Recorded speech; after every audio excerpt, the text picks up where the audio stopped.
नमस्कार, अजय चतुर्वेदी। आज हम बात करेंगे एसआईआर पर। कल भी आप सभी दर्शकों को मैंने एसआईआर पर कुछ जमीनी हकीकत से रूबरू कराया था। खास तौर पर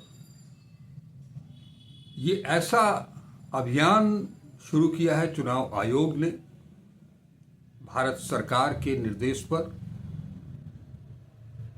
भारतीय जनता पार्टी, प्रधानमंत्री नरेंद्र मोदी और गृह मंत्री अमित शाह, कोई कल्पना नहीं कर सकता है कि इस तरह की चीज इस देश में पहले कभी हुई हो। 19 दिन में 16 बीएलओ की मौत। क्या ये गैर इरादतन हत्या का मामला नहीं बनता है? कहीं से सुसाइड नोट भी मिल चुका है। उसके बावजूद आदतन चुनाव आयोग की तरफ से, भारत सरकार की तरफ से एक शब्द नहीं निकला। कोई सहानुभूति, कोई सांत्वना, कुछ भी नहीं। उल्टे बिहार चुनाव के बाद से, चुनाव परिणाम आने के बाद से जिस तरह से चौतरफा हमला नेता प्रतिपक्ष राहुल गांधी के ऊपर हो रहा है, 272 लोग सड़क पर उतर आए, चिट्ठी लिख दिया कि राहुल गांधी चुनाव आयोग के खिलाफ जो कर रहे हैं वो गलत है, संवैधानिक संस्था की अवमानना कर रहे हैं। वही 272 लोग इसके पहले, उसमें डिफेंस फोर्सेस के भी लोग हैं, कुछ रिटायर्ड जजेस भी हैं, ब्यूरोक्रेट्स भी हैं। इस देश में क्या हालात बने हैं पिछले 11 सालों में, उस पर एक भी टिप्पणी कहीं से किसी की नहीं आई थी। और अचानक से जब लोकतंत्र और संविधान की हत्या लगभग हो ही चुकी है, ऐसे दौर में एक व्यक्ति जो सत्ता प्रतिष्ठान से अकेले दम पर लड़ रहा है, उसके खिलाफ ये लोग बाहर आए हैं। खैर, आज हम चर्चा करेंगे एसआईआर पर और बिहार चुनाव परिणाम आने के बाद एसआईआर को लेकर के कांग्रेस ने पिछले दिनों दिल्ली में उन 12 राज्यों के प्रतिनिधियों के साथ बैठक की जहां एसआईआर की प्रक्रिया चल रही है। उस मीटिंग में क्या कुछ हुआ, क्या कुछ तय हुआ, क्या रणनीति बनी, इस संबंध में हम बात करेंगे। हमारे सामने आप सबके अच्छी तरह से, आप जिनसे परिचित हैं, अनिल श्रीवास्तव जी, छात्र जीवन से लेकर के आज तक एनएसयूआई से लेकर के और कांग्रेस के कई महत्वपूर्ण पदों पर अपनी भूमिका, अपना पद का निर्वहन करने के बाद भी, आज भी इस हालात में भी, जब कांग्रेस मुक्त भारत कहने वाले कांग्रेस युक्त भाजपा बना चुके हैं, ऐसे दौर में भी आप कांग्रेस से जुड़े हुए हैं। अनिल श्रीवास्तव जी, आपका बहुत बहुत स्वागत है। आपसे हम जानना चाहेंगे इस एसआईआर की प्रक्रिया को लेकर के, जो बिहार में हुआ वो भी आप लोगों के अच्छी तरह से वाकिफ हैं उससे, और उससे लेकर के जो कुछ पिछली बैठक में हुआ, जैसा मैंने बताया, क्या कुछ रणनीति है, कैसे लड़ेंगे इससे। 3 प्रेजेंटेशन वोट चोरी के, चुनाव चोरी के राहुल गांधी दे चुके हैं, बावजूद इसके कोई फर्क नहीं पड़ रहा है। अनिल जी। आपके दर्शकों को बहुत बहुत नमस्कार। देखिए, आप ऐसा ज्वलंत मुद्दा पे आज बात कर रहे हैं जिससे इस देश की जनता तात्कालिक रूप से भी बहुत पीड़ित है, और जो समाज को बांट कर यहाँ पे राजनीति कर रहे हैं, उन लोगों ने स्थिति ऐसी पैदा कर दिया है कि अब लोकतंत्र बचेगा कि नहीं, इस पे सवाल पैदा हो गया है। और जो सरकारें बन रही हैं, अब जो बहुमत आ रहा है वो वोट चोरी के आधार पे आ रहा है। अब संशय ये है जनता के भी दिमाग में, जो उनके समर्थक हैं उनके भी दिमाग में, कि ये जो मैंडेट आ रहा है, ये जो बहुमत आ रहा है, ये सही है या नकली है। अब हम लोग देखिए कांग्रेस पार्टी के सिपाही हैं, और कांग्रेस पार्टी वो संस्था है जिन्होंने इस आज़ादी के आंदोलन की लड़ाई लड़ी है। हमारे पूर्वजों ने इस देश को आज़ाद करवाया है। जो उस समय के कांग्रेस के नेता थे, जो जनता थी, सभी जाति धर्म के लोगों ने एक साथ इकट्ठा होकर आज़ादी की लड़ाई लड़ी। कांग्रेस के नेताओं को यह नहीं मालूम था कि देश आज़ाद भी हो पाएगा कि नहीं हो पाएगा। इतने क्रूर लोगों के हाथ में यह सत्ता थी, और आज हमारे सामने फिर वही हो गया। हमें मालूम है कि जो लोग आज सत्ता में है, उनसे हम लड़ रहे हैं, वो सारी संस्थाओं पे कब्जा करके बैठ गए। अब हमारी आवाज़ नक्कार खाने में तूती की आवाज़ हो गई है, और हम अपने जो मुद्दे उठा रहे हैं उस पर किसी का ध्यान नहीं है, कोई जवाब भी नहीं दे रहा है, और ज़रूरत भी नहीं समझ रहा है, और उसको अपनी ताकत से दबाने की कोशिश हो रही है। लेकिन हम उस संस्था में हैं जिन्होंने आज़ादी की लड़ाई लड़ी है, और हम फिर लड़ेंगे। हम लोकतंत्र को बचाने की लड़ाई लड़ रहे हैं, तो लड़ते रहेंगे। हमें कब इससे निजात मिलेगा, कब हम सफल होंगे, ये हमको खुद नहीं मालूम है। लेकिन हमारा जो धर्म है, हमारा जो कर्तव्य है लड़ने का, वो लड़ाई हम जारी रखेंगे, और यही राहुल गांधी कर रहे हैं। अब देखिए जो बिहार में हुआ है वो तो किसी से छुपा नहीं है। जो भारतीय जनता पार्टी के लोग हैं, नेता भी हैं, हम लोगों से जो बात भी करते हैं, वो भी कहते हैं कि अरे भाई ये तो अति हो गई।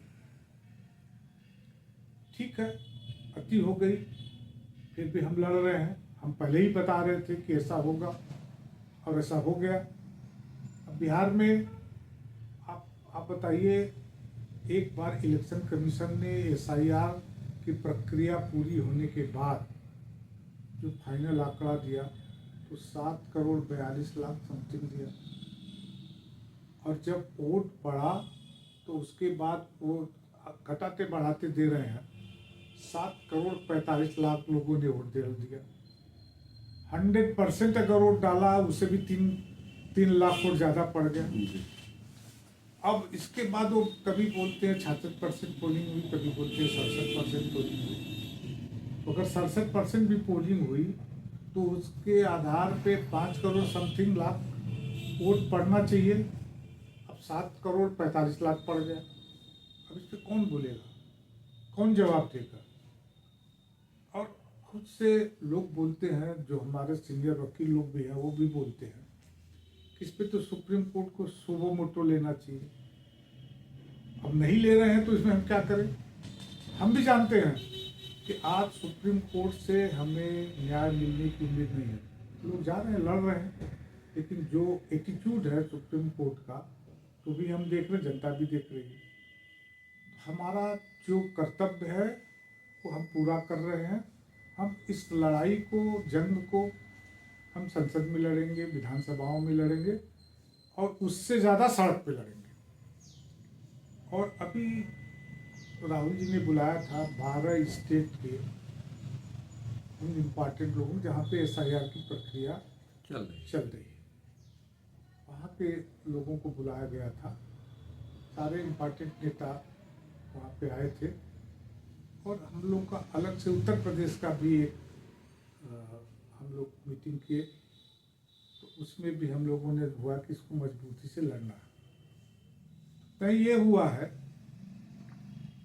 कि जो प्रक्रिया चल रही इसमें भी हम भागीदारी करेंगे, और पूरी कोशिश हमारी रहेगी कि हम किसी जेन्युइन वोटर का वोट न कट नहीं पाए और कोई इलीगल वोटर उसमें जुड़ने न पाए। ये लड़ाई हम रखेंगे, लेकिन इसके साथ साथ हम बाकी लड़ाइयों को भी जंग जारी रखेंगे। हम अदालतों में भी अपील करते रहेंगे और सड़क पे लड़ाई लड़ेंगे, और हमारी लड़ाई चालू हो गई है। एक चीज पूछना चाहूंगा, आपने अदालतों का जिक्र किया, उसके पहले आपने ही अभी हम लोग बैठे तब भी बातचीत चल रही थी, जो चर्चा एसआईआर का मुद्दा, जब बिहार में एसआईआर की प्रक्रिया शुरू हुई 11 याचिकाएं सुप्रीम कोर्ट में दायर हुई। करते करते करते करते 8वीं बार में जाकर के जब डायरेक्ट डिसीजन आया, निर्देश दिया सुप्रीम कोर्ट ने, तब उन्होंने 11 से 12वां आधार कार्ड को जोड़ लिया। बिहार का चुनाव हो गया, बिहार का परिणाम आ गया, और उसके बाद बिहार के एसआईआर को सफल बताते हुए चुनाव आयुक्त ज्ञानेश कुमार जी ने 12 राज्यों में और एसआईआर की प्रक्रिया शुरू हो कर दी, जबकि अभी तक सुप्रीम कोर्ट की तरफ से एसआईआर को लेकर के कोई स्पष्ट आदेश अभी तक नहीं आया है। लगातार एक प्रक्रिया होती है, उसके बाद एक डेट आती है, फिर नामांकन दाखिल हो जाता है, नामांकन की भी डेट खत्म हो जाती है, चुनाव प्रक्रिया आ जाती है, पहले चरण का चुनाव हो जाता है, दूसरे चरण का चुनाव हो जाता है, और हर बार एक डेट आती रहती है। और अब फिर एक डेट आने वाली है, शायद 26 तारीख को कोई डेट है। क्या उम्मीद लगता है आप लोगों को कि सुप्रीम कोर्ट से कोई रेमेडी मिलेगी? मैंने अपने इंट्रोडक्टरी बात में हमने ये बात जी कहा जी कि हमको कोई उम्मीद नहीं है। हाँ। हम आपसे कहे कि जो एटीट्यूड है उसमें नहीं, लेकिन हम क्या बोल रहे हैं उसको आप समझिए। जी हम उस प्रक्रिया को भी इस्तेमाल करते रहेंगे, जी कानूनी प्रक्रिया को भी इस्तेमाल करते रहेंगे, क्योंकि हमारा जनतंत्र में विश्वास है, हमारा यहाँ के कानून में विश्वास है, संविधान में विश्वास है। हम उस प्रक्रिया का पालन करते रहेंगे। हमें न्याय मिलेगा कि नहीं मिलेगा ये उन संस्थाओं पे निर्भर करता है, लेकिन उसके साथ हमने क्या बोला कि जो प्रक्रिया चल रही है एसआईआर की, हम इसमें भी भाग लेते रहेंगे। हमारी पूरी कोशिश रहेगी कि कोई जेन्युइन वोटर कटने न पाए, कोई इलीगल वोटर जोड़ने न पाए, और इस प्रक्रिया के साथ साथ हम सड़क पर भी लड़ेंगे, हम संसद में भी लड़ेंगे। तो हम जो हो रहा संसद में चालू होने वाला है जी शीत सत्र में, हम उसको लड़ाई को रखेंगे। हम वहाँ पे सक्सेस होंगे कि नहीं होंगे हम नहीं जानते, हम कानूनन लड़ाई में सक्सेस होंगे कि नहीं जानते। हम सड़क पे लड़ेंगे, सड़क पे तमाम तरह के एट्रॉसिटी हम इस सरकार की बर्दाश्त भी करेंगे, लेकिन लड़ते रहेंगे। हमने क्या बोला कि जब हम आज़ादी के आंदोलन लड़ रहे थे तब हमें नहीं मालूम था कि आज़ादी मिलेगी कि नहीं मिलेगी, और हम आज भी ये बोल रहे हैं कि हमें यह नहीं मालूम है कि हमें इससे मुक्ति कब मिलेगी, लोकतंत्र बचेगा कि नहीं बचेगा, लेकिन हम अपने धर्म का, हम अपने कर्तव्य का पालन करते रहेंगे। हम सड़क पे भी लड़ाई लड़ते रहेंगे, और लड़ाई चल रही है। बाकी सब स्टेट में देख रहे हैं, बड़े बड़े प्रोसेसन निकल रहे हैं, और जो अभी दिल्ली में तय हुआ है कि दिल्ली में हम लोग रामलीला मैदान में एक बहुत बड़ी रैली पूरे देश की करने का फैसला किया है। इसमें दूसरे लोकतांत्रिक दलों को भी इनवाइट किया जाएगा, जो सब लोग आएंगे। इसके साथ साथ हम लोगों ने, आप देखे होंगे कि हम लोगों ने एक प्रक्रिया चलाई पूरे देश में कि इस एसआईआर के खिलाफ 5 करोड़ से ज़्यादा हमारे पास हस्ताक्षर अभियान का आके दिल्ली में हमारे कार्यालय में पड़ा, जो हम राष्ट्रपति को देंगे। वहाँ से कुछ होगा कि नहीं होगा हमें नहीं जानते, लेकिन हम अपना धर्म का पालन कर रहे हैं, हम कर्तव्य का पालन कर रहे हैं। तो हम लोग उस लोकतंत्र को बचाने के प्रक्रिया में लगे हुए, जो भी कुर्बानी देनी होगी हम देंगे। जो लालची लोग हैं उधर जाएंगे, जो लड़ाकू लोग हैं वो इधर रहेंगे। तो हर तरह के लोग हैं इस देश में, हर तरह के लोग रहेंगे, और मेरा विश्वास है, मेरा व्यक्तिगत ये विश्वास है कि एक दिन ऐसा आएगा जब उनके समर्थक भी, जो सरकार के समर्थक लोग भी हैं, उनका भी मन भरेगा, क्योंकि देश तो खड्डे में जा रहा है, हालात बहुत खराब हैं।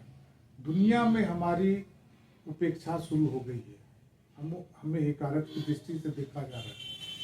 जिस दुनिया में हमारे लोकतंत्र की सराहना होती थी, अब वहाँ पे ये माना जा रहा है कि यहाँ पे लोकतंत्र नहीं है, यहाँ पे एट्रॉसिटी हो रही है अल्पसंख्यकों के साथ, कमजोर वर्गों के साथ, दलितों के साथ, बैकवर्डों के साथ।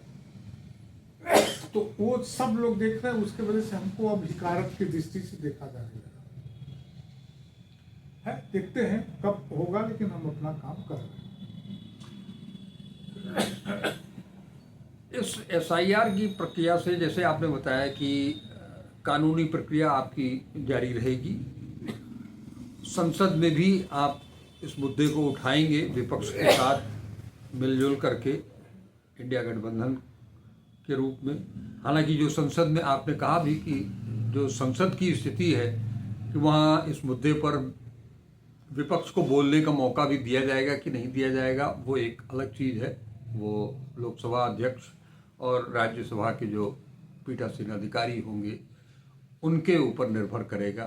शासन सत्ता की तरफ से जो निर्देश होंगे उसी का वो लोग पालन करेंगे।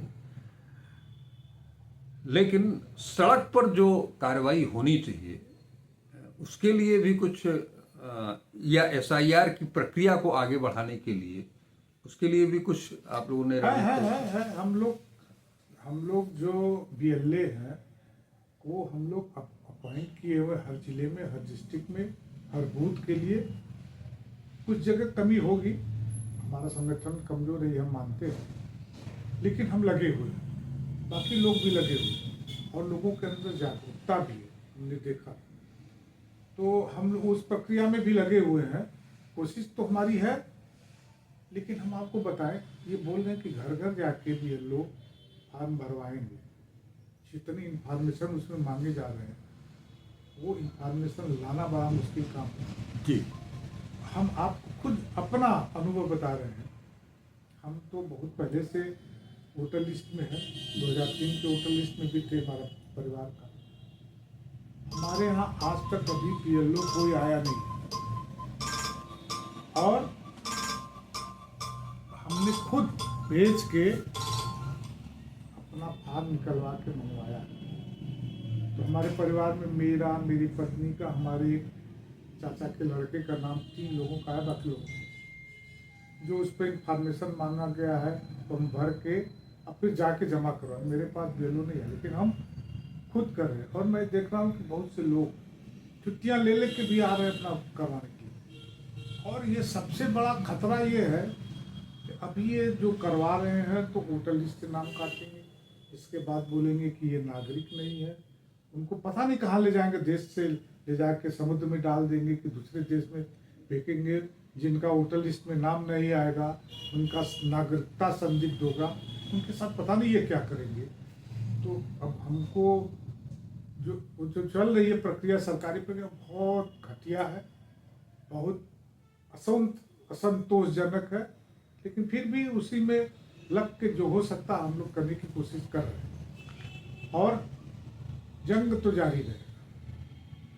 नहीं, मैंने इसलिए पूछा कि जो हमने, अगर हम बनारस की ही बात करें तो जो बनारस में दिखाई दे रहा है या जो बिहार चुनाव के बाद जो वहाँ से सूचनाएं मिल रही हैं, वहाँ भी बीएलए को लेकर के विपक्ष के एक सवालिया निशान वहाँ भी खड़ा हो रहा है। और स्वाभाविक की चीज़ है कि एक लंबे अरसे से आप लोग सत्ता से बाहर हैं राज्यों में। उत्तर प्रदेश की बात करें तो उत्तर प्रदेश में आखिरी शायद आप लोग 89 में आप लोग सरकार में थे, उसके बाद से यहाँ नहीं है। 89 के पहले जी, मैंने लास्ट 89 था जो कार्यकाल पूरा हुआ नारायण दत्त तिवारी जी का, वही थे शायद आखिरी मुख्यमंत्री। बिहार में भी वही स्थिति है, 90 के बाद से आप वहाँ सरकार में नहीं हैं। इन दोनों राज्यों में सबसे संकटपूर्ण स्थिति है। बाकी अगर आप जाएंगे राजस्थान हो, छत्तीसगढ़ हो या मध्य प्रदेश हो, तो वहाँ एक कांटे की लड़ाई रहती है। वहाँ आपका संगठन दिखाई देता है। मैं मध्य प्रदेश में भी रह करके उसको देखा हूँ। यहाँ जो स्थिति है अभी तक 4 नवंबर से प्रक्रिया शुरू हुई और आज 24 तारीख हो गई, 20 दिन हो गए। इन 20 दिनों में बहुत सारे बूथ्स पर जाकर के मैंने भी देखे, बीएलओ से भी आपने अपना उदाहरण बताया। हमारे यहाँ हम अपना अगर उदाहरण आपको दें तो 4 बीएलओ हमारे यहाँ नामित हैं पूरे इलाके के लिए। 10-12 दिन बीत गया था, कोई नहीं आया था, तो मैं भी परेशान हो रहा था कि जैसे आप बता रहे हैं कि क्या करेंगे उसके बाद अगर नाम वोटर लिस्ट से कट जाएगा तो उसके बाद की स्थिति क्या होगी। वो एक सोच करके भी काफ़ी डर लगता है। लेकिन यहाँ इंडिया गठबंधन की हम बात करेंगे। इंडिया गठबंधन की तरफ से, उनके बीएलएज की तरफ से कोई ऐसी सकारात्मक पहल हमको दिखी नहीं। मैंने आपसे कहा कि हम कह रहे हैं ना कि हमारा संगठन कमजोर है। कहीं पे हम हैं, कहीं पे हमारे अच्छे लोग हैं वो कर रहे हैं जी। कहीं पे हम कमजोर हैं। ये हम इसको एक्सेप्ट कर रहे हैं। हम लोग उसको ठीक करने की कोशिश करें लगातार। हम जोनल कोऑर्डिनेटर 21 जिला हम देखते हैं जी। तो हम लोग घूम घूम के मतलब कोशिश वो जारी है।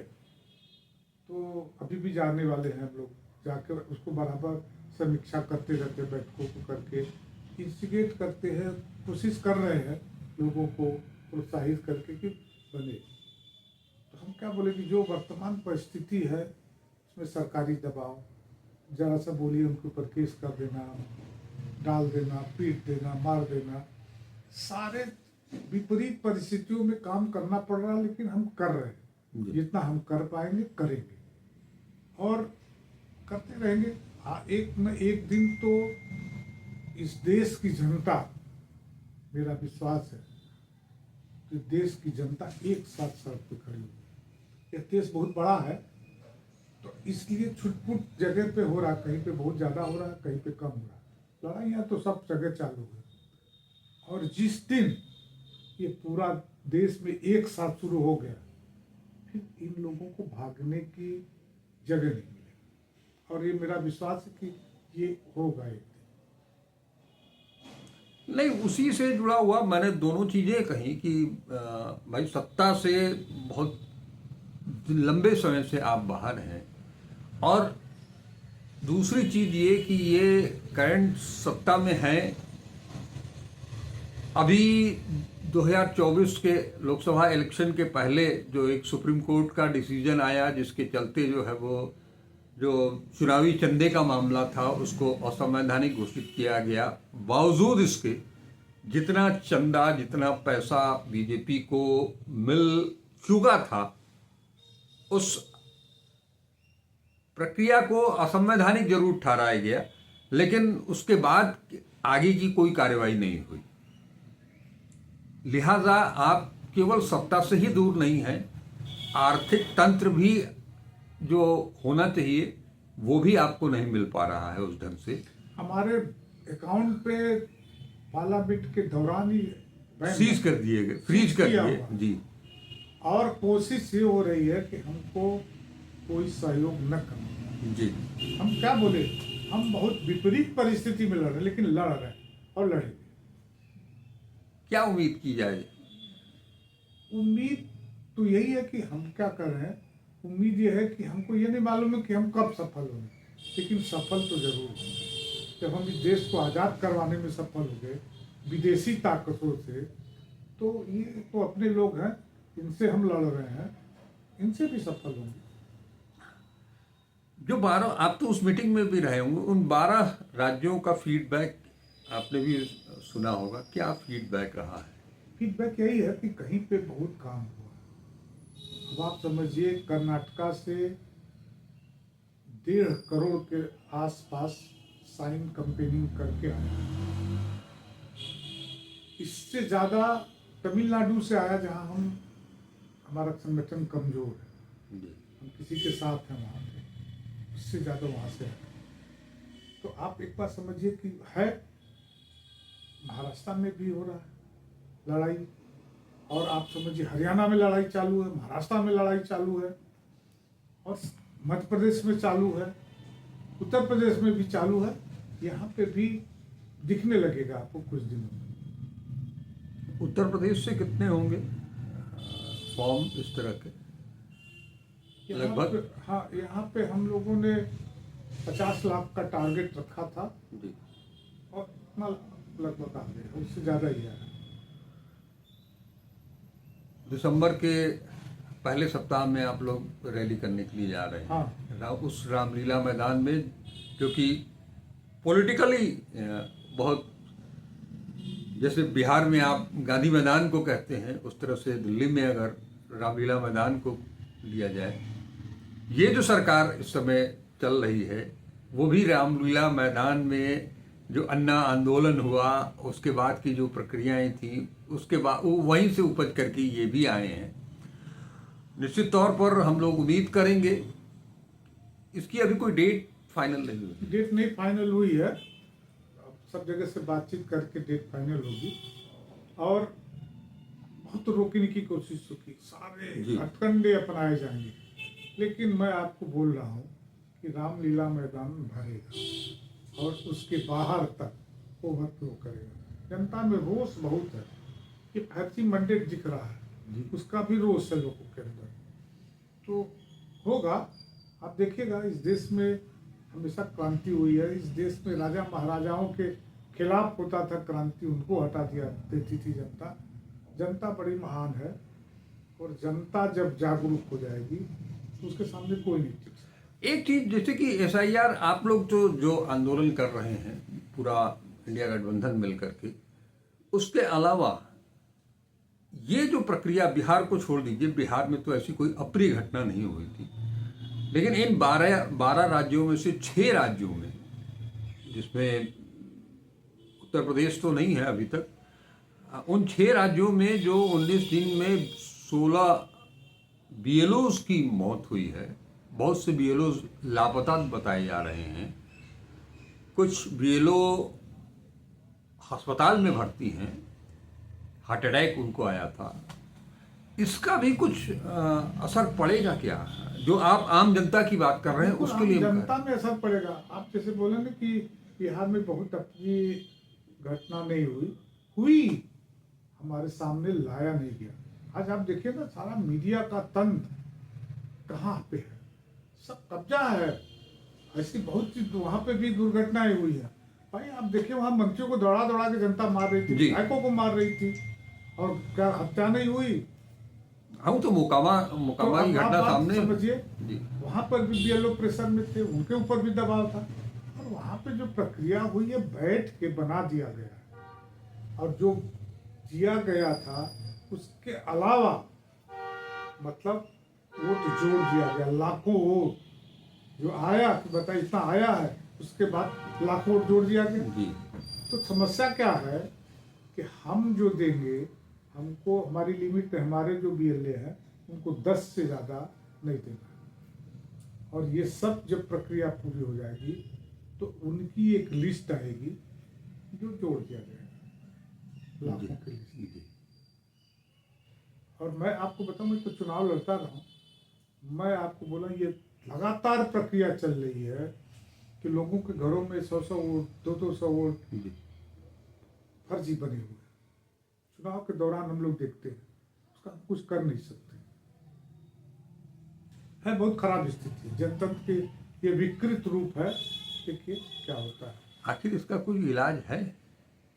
केवल संघर्ष ही है। मैं आपको बोलूं जी, मेरा विश्वास ईश्वर में है, और मुझे लगता है कि एक दिन जब पाप का घड़ा भरेगा तो ईश्वर ही इलाज कर देंगे, हो जाएगा। रबड़ के भी खींचने की सीमा होती है, एक सीमा के बाद टूट जाता है, तो वो सीमा जिस दिन क्रॉस होगा टूट जाएगा, टूटेगा। यहीं पे देखिएगा। बहुत बहुत शुक्रिया अनिल जी। आपने जो विश्वास जताया है जनतंत्र के प्रति, राहुल गांधी बहुत दिनों से क्या माने पिछले एक दशक से तो वो इसी विश्वास पर जंग, अपनी लड़ाई को जारी रखे हुए हैं।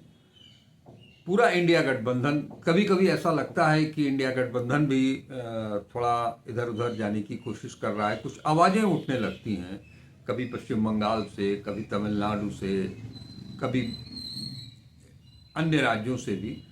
लेकिन ये एक एसआईआर एक ऐसा मुद्दा सबके सामने आया है जो कि मुझे लगता है कि इस मुद्दे को लेकर के इंडिया गठबंधन एकजुट होगा और संसद से लेकर के सड़क तक, जो आपने कहा कि वो एक जंग लड़ी जाएगी, आर पार की लड़ाई लड़ी जाएगी। और सही बात है कि जब हम उस हुकूमत को से आज़ादी हासिल कर पाते हैं जिसके बारे में कहा जाता था कि वहाँ सूरज कभी डूबता नहीं है, बहुत कुछ मिलता जुलता असर भी दिखाई देता है मौजूदा सरकार को लेकर के। फिर भी उम्मीद पर दुनिया कायम है, हम सब उम्मीद पर कायम हैं और दर्शकों से भी यही उम्मीद करेंगे कि वो इस चीज़ को समझते हुए निश्चित तौर पर अपने आप को इन परिस्थितियों में रखते हुए आप भी जुड़ें इस अभियान से। जो विपक्ष लड़ रहा है वो आपके लिए ये लड़ाई लड़ रहा है, इस देश के नागरिकों के लिए, आम जन के लिए। बीएलओज भी उसमें शामिल हैं। अभी कल ही जो नोएडा से जो सूचना आई वो बहुत चौंकाने वाली थी, घबराने वाली थी। तमाम वो बीएलओज जो कि समूह ग के कर्मचारी हैं, शिक्षक हैं, उन लोगों के खिलाफ एक साथ 70 लोगों के खिलाफ एफआईआर दर्ज किया जा रहा है। एक तरह से पूरी तरह से जो तानाशाही का माहौल बना हुआ है उससे निजात दिलाने के लिए कांग्रेस और इंडिया गठबंधन एकजुट होकर के सामने है।